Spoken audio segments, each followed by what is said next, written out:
Hai, apa kabar Bapak dan Ibu sekalian, adik-adik sekalian yang suka menanam atau mempergunakan halaman rumah, ditanam dengan sayur-sayuran, salah satunya adalah terong. Nah, kali ini saya akan menjelaskan tentang kegunaan daripada pemangkasan tanaman terong. Biasanya tanaman terong kalau sudah tua, sudah tidak berbuah, daunnya sudah tidak terbentuk, seringkali yang saya lihat itu dicabut tanamannya, dibuang lalu diganti dengan yang baru. Padahal tanaman terong jika dilakukan pemangkasan masih dapat berbuah kembali. Menurut pengalaman saya,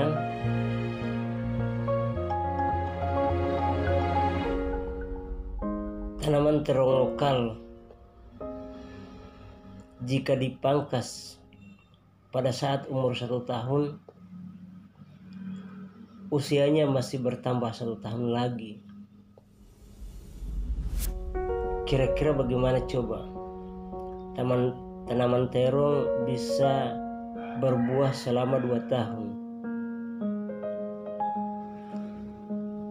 Rasanya seperti menanam tanaman yang baru ya Bu.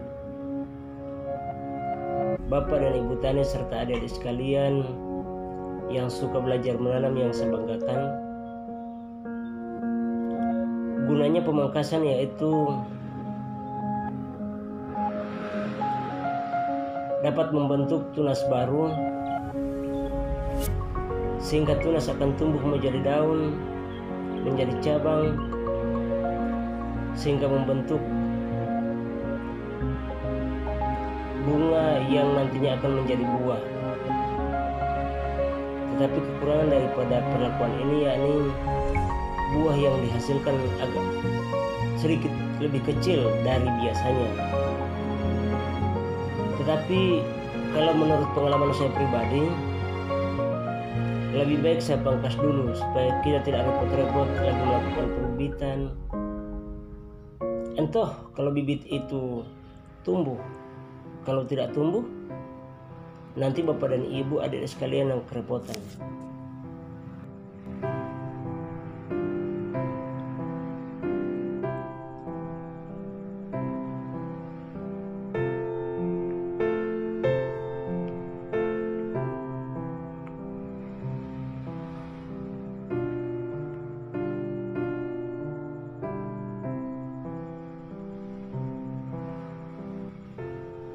Nah, Bapak dan Ibu, ini bunganya sudah terlihat dan kelak menjadi buah.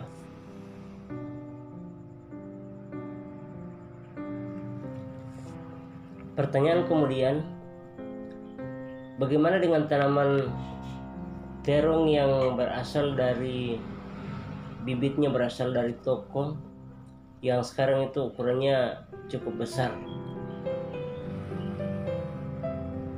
Pengalaman saya, umur terong yang seperti itu tidak lebih dari 6 bulan. Toh kalau lebih dari 6 bulan berarti nutrisi hara tanahnya lebih dari cukup. Rata-rata usianya 6 bulan, sudah tidak berbuah lagi. Nah, pemangkasan masih dapat menjadi solusi daripada buah tanaman terong yang tidak berbuah lagi. Tapi jikalau dengan tanaman ini kita pangkas, usianya hanya bertambah 3 bulan. Artinya masa panennya ya selama 3 bulan itu tadi. Tapi juga ini merupakan tawaran solusi atau merupakan jalan keluar bagi Bapak dan Ibu yang suka menanam di halaman rumah atau di lahan besar. Nah, pertanyaannya kemudian, Bang, bagaimana caranya memotong tanaman yang masih tumbuh? Nah, biasanya kan tanaman terong yang sudah tua, sudah posisi terbaring atau barangkali dia masih tegak lurus, tetapi daunnya sudah tidak terbentuk, sudah tidak bagus, maka kita potong yang berpotensi bisa tumbuh mata tunas kurang lebih 30 cm ke atas. Selanjutnya kita lakukan penyiraman seperti biasa, walaupun tidak berdaun lagi tetap masih kita lakukan penyiraman sampai dengan menghasilkan daun. Apalagi kalau pada musim panas, jangan sampai begitu kita pangkas lalu mati, kan tidak ada gunanya melakukan pemangkasan tadi. Nah, setelah kita pangkas itu kurang lebih 1 minggu sudah mulai tumbuh tunas,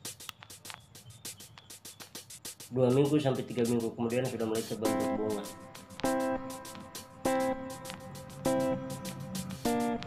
Mungkin demikian dulu apa yang saya sampaikan, dan dapat bertemu kembali dengan konten yang berikutnya.